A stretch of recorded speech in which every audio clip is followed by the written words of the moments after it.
کمرې ته او ور په ځان پسې بند کړي او د شهزادې چې کوم لاش وي هغه د دې پیټۍ نه دی راوباسي او د ده سره په جیب کې یو سپین غونته رومال وي دی دا رومال راواخلي او خپل مخې ته ایلاو کړي نو د هغې د خوشبو د وجې د دې هلک نه یو مار جوړ شي او دی لاړ شي د چې شهزادي په کوم ځای باندې چې چل به په هغه ځای باندې خپله خوله کېږدي او د شهزادي د جسم نه ټول زخر دی راوباسي بیا دی لاړ شي د کمرې یو طرف ته خاوره وي دا مار هغه خاوره وڅټي چې خاوره وڅټي لږ ساعت بعد د ده نه هلک جوړ شي او په دې کې شهزادي هم په هوش کې راشي دا هلک ولا لکه سهاره ورکړي او دا په پالنګ کې سملی نو دا شهزادي ورته وویل چې زه ډېره زیاته تږې شوی یم زما داسې محسوس کېږي چې په مرۍ کې څه غنې نښتي دا هلک لاړ شي او دی له اوبه راوالي اوبه وله ورکړي او په ټیبل باندې میوه پرته وي دی وله دا میوه هم ورکړي میوې خوراک نه بعد په شهزادي په جسم کې لږه ساه راشي نو دا دې تپوس وکړي چې ته څوک یې او زه په دې ټایم کې په کوم ځای کې یم دا هلک ورته وویل چې زما شاید جمال نوم دی زه په دمشق کې پاتې کېږم خو دا ټایم کې موږ په شهر بغداد کې یو دا جنۍ ورته وویل چې ما یو عجیبه غونته خواب ولیدو دی ورته وویل چې څه خواب دې ولیدو دی ورته وویل چې زه په محل کې اوده وم او یو تور غونته مار راغی او زه یې وچیچلم د هغې نه بعد زه د قبرستان سره خوا کې په قبر کې خښه کړم او په هغې کې ته رالې او تا زه د هغه قبر نه راوباسلم او په سپینه ګوړه دې واچولم او دلته کې په لاره را روان وي بیا دې په سزۍ کې جاړیانې وې په هغې کې زه سملولم او د هغې نه بعد یو پیټۍ واخیسته په هغه کې پیټۍ کې دې زه ور واچولم او ډېر ساعت بعد چې اوس زما سترګې کولاو شوې نو ته زما مخامخ ناستې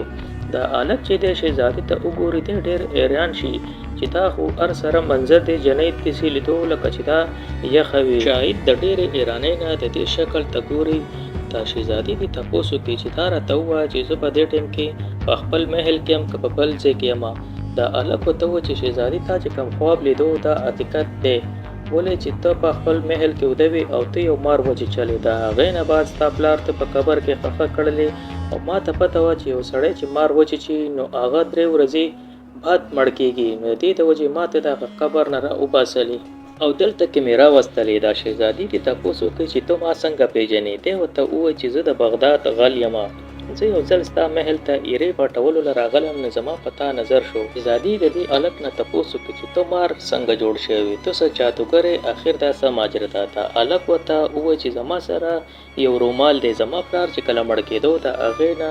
په هغه ټایم ماله هغه رومال لا کړلی چې زه کله هغه رومال ځان ته مخې ته بین کم نو زما نه مار جوړ شي د هغې نه بعد زه چې لاړ شم خاوره وخورم نو زما نه واپس انسان جوړ شي دې ته تپوس وکړي چې ته اخر څه سوچ کوې دا ورته ووایي چې زه دغه سوچ کوم چې زه څنګه مار وچیچلم هغه ټول ما داسې لیدل لکه چې زه یو خوب وینم او په خوب کې اوده یم خو خیر دا ده ته ووایي چې سهار شي ما خپل د پلار محل ته واپس بوځولو چې زما پلار په زما په غم کې ډېر زیات خفه وي وجاړي به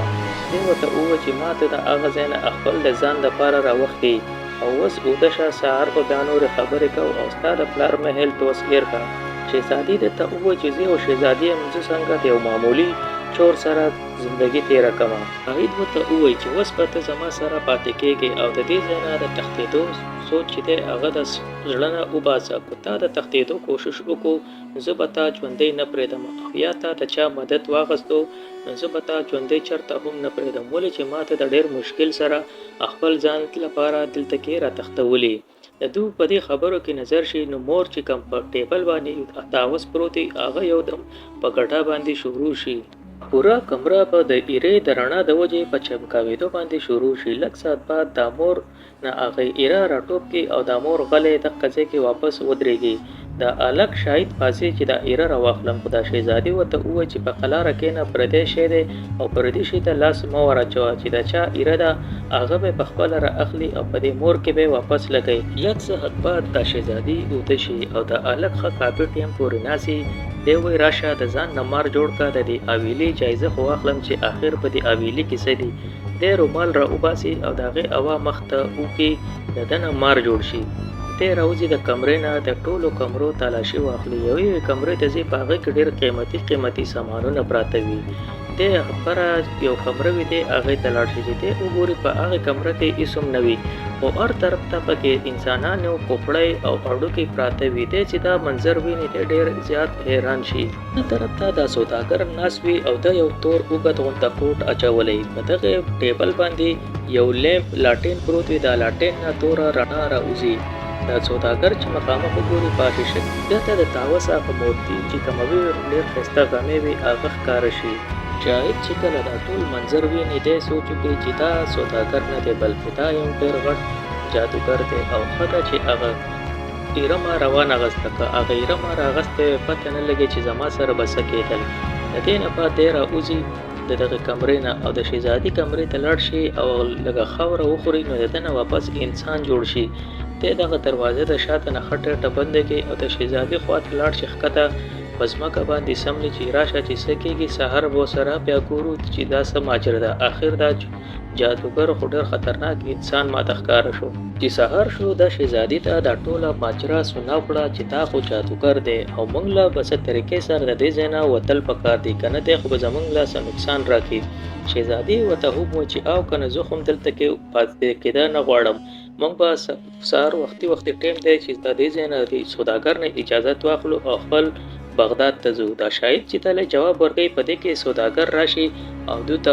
ور وټکوي شاهد ورته ور کولاو کوي سوداګر چې په دې جنۍ باندې نظر شي دی ډېر حیران شي دی نه هلک نه تپوس وکړي چې دا جنۍ څوک ده او دا رقم ځای نه راله شاهد ورته وویل چې دا زما ښځه ده او دا د غلو د یېرې د وجې ما په دې پیټۍ کې بنده کړې وه چې هسې نه چې غله زمانه زما ښځه وتښتئ دا شهزادي دې سوداګر ته وویل چې موږ اوس اجازت غواړو موږ د دې ځای نه تله غواړو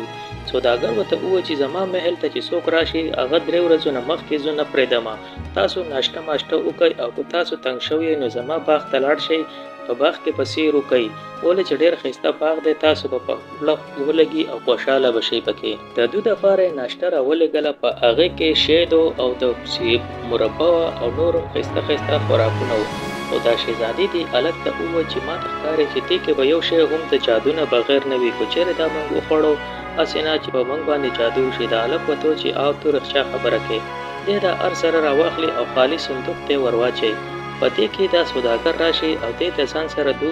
باغ ته بوځي سوداګر ورته وویل چې تاسو په دې کې سیر کوئ او زه درنه ځمه بازار ته خو یاد وساتئ چې په دې کې څه شي ته هم لاس مه ور اچوئ په دې کې سوداګر د دونه لاړ شي او دا دواړه په دې باغ کې ګرځي دوی چې نظر شي په دې باغ کې ډېر زیات زیړ ګلونه وي دوی چې شاته یو طرف چې هغې ته لاړ شي په هغې کې ډېرې زیاتې پنجرې وي او په هغې کې ډېر ښایسته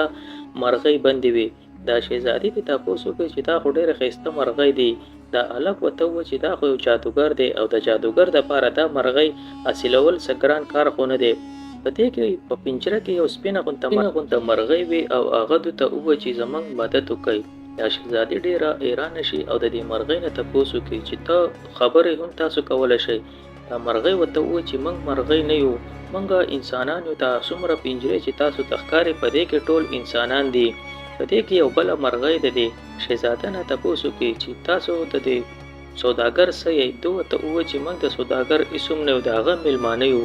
خو هغه د شپې موږ ته مهر ناچ خو تاوس کړی دو د هغې نه ایره غوځار شوه موږ هغه ایره راوانغسته او سهار چې هغه خوراک دپاره موږ له سره لیږلي موږ هغه نه دي خوړلي دا مرغۍ ورته وویل چې د دې د وجې تاسو د وسه پورې بچ شوي که تاسو هغه ایره راغستې وه دا تاوس دا ګډانه بعد نو تاسو نه به جانور جوړ شو او که سهار چې هغه خوراک دپاره تاسو له سره لیږلي کو هغه یې خوړلی وی نو د هغې نه بعد به تاسو سره د سوداګر غلامان جوړ شوی خو تاسو زموږ داسې مدد وکړئ چې بره کمرې ته وخېږئ هغې کې لاټین دی او هغه لاټین کې اور جلاو کړئ چې کله د هغې نه توره